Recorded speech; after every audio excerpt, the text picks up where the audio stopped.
اور جب میں گھر سے نکلا تو میں بابا کا وہ پرس بھی اٹھا کے لے آیا جو ماما کے بار بار پوچھنے پہ بھی بابا چھپا کے رکھتے تھے۔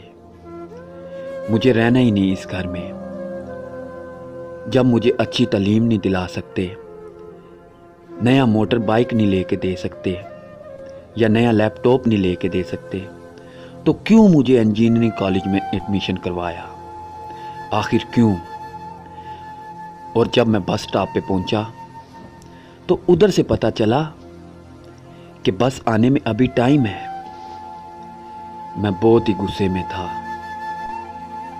میرا دل کر رہا تھا کہ میں دوبارہ واپس کبھی نہیں آؤں گا اس گھر میں، ادھر مجھے رہنا ہی نہیں ہے۔ اور پھر میں ادھر بس کا انتظار کرتا رہا، اور جب میں بس کے انتظار میں تھا تو اچانک سے مجھے میرے پاؤں میں گیلا گیلا محسوس ہوا۔ میرے پاؤں تو اندر سے گیلے ہو چکے تھے۔ جب میں نے دیکھا تو مجھے پتا چلا کہ یہ بابا والے شوز تو اندر سے ٹوٹ چکے ہیں۔ ہاں، یہ وہی شوز تھے جو میرے بابا پہنتے تھے، میں انہی کے شوز پہن کے آیا تھا۔ مجھے بہت زیادہ غصہ آ گیا اور میں یہ سوچ رہا تھا کہ اب لوٹ کر کبھی بھی واپس نہیں آؤں گا، اور میں انتہائی غصے میں ادھر ایک سائیڈ پہ بیٹھ گیا اور اس سوچ میں مبتلا ہو گیا کہ آخر بابا اس پرس میں ہم سے کیا چھپا کے رکھتے ہیں۔ میں پرس نکالتے ہوئے یہ سوچ رہا تھا کہ اس پرس میں لازمی پیسے ہی ہوں گے جو بابا ہم سب سے چھپا کے رکھتے ہیں۔ میں نے پرس کو کھولا، اس پرس میں کچھ پرچیاں تھیں۔ میں نے ان پرچیوں کو باہر نکالا اور سائیڈ پہ رکھا۔ اس پرس میں ان پرچیوں کے علاوہ اور کچھ بھی نہیں تھا۔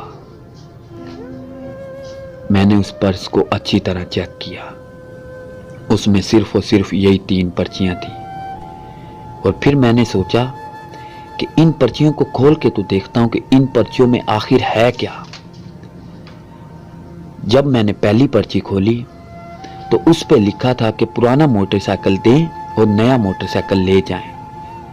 میں بہت حیران ہوا۔ میں نے وہ پرچی سائیڈ پہ رکھ دی اور دوسری پرچی اٹھائی اور اس کو کھولا۔ اس پہ لکھا تھا کہ میرے لیپ ٹاپ کے لیے اور نئی بائک کے لیے جتنا لون اپلائی کرنا ہے اس کے متعلق انفارمیشن دیں۔ اور پھر میں نے تیسری پرچی اٹھائی۔ جیسے ہی میں نے تیسری پرچی اٹھائی، اس کو کھولا اور دیکھا تو اچانک سے میرے رونگٹے کھڑے ہو گئے۔ میں بہت پریشان ہو گیا اور میرا تمام سارا کے سارا غصہ پریشانی میں بدل گیا اور میں بہت دکھی ہوا۔ میں یہ سوچ رہا تھا کہ آخر میں کیسے ایسے کہہ سکتا ہوں، کیوں میں نے ایسا کیا۔ میں بہت دکھی تھا۔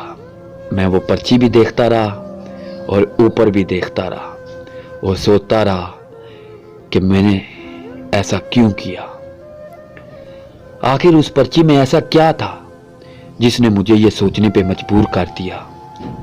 اس پرچی میں لکھا تھا کہ واٹس یور فیورٹ ہابی، تو اس میں لکھا تھا اچھے کپڑے پہننا اور اچھے شوز پہننا، جبکہ بابا کے شوز تو پہلے سے ہی ٹوٹ چکے تھے اور ان کے کپڑے بھی نارمل سے پھٹے پرانے ہوتے تھے۔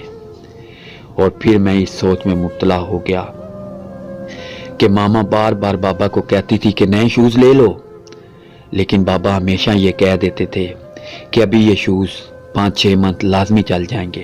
اور مجھے آج بھی یاد ہے، ایک دفعہ میں نے بابا سے پوچھا تھا کہ آپ اپنی پرانی بائک بیچ کیوں نہیں دیتے، تو انہوں نے کہا تھا کہ یہ بائک مجھے میرے والد صاحب نے دی ہے۔ اتنے میں بہت پریشان ہو کے ان کو ڈھونڈنے لگ گیا۔ ان کے آفس میں فون کیا تو وہ ادھر سے جا چکے تھے، اور گھر فون کر کے پتا کیا تو ماما سے پتا چلا کہ وہ گھر بھی ابھی تک نہیں پہنچے تھے۔ میں بہت پریشان اور حیران ہو گیا۔ پھر میرے ذہن میں ایک آئیڈیا آیا۔ مجھے یاد آیا کہ بابا لازمی ادھر ہی گئے ہوں گے،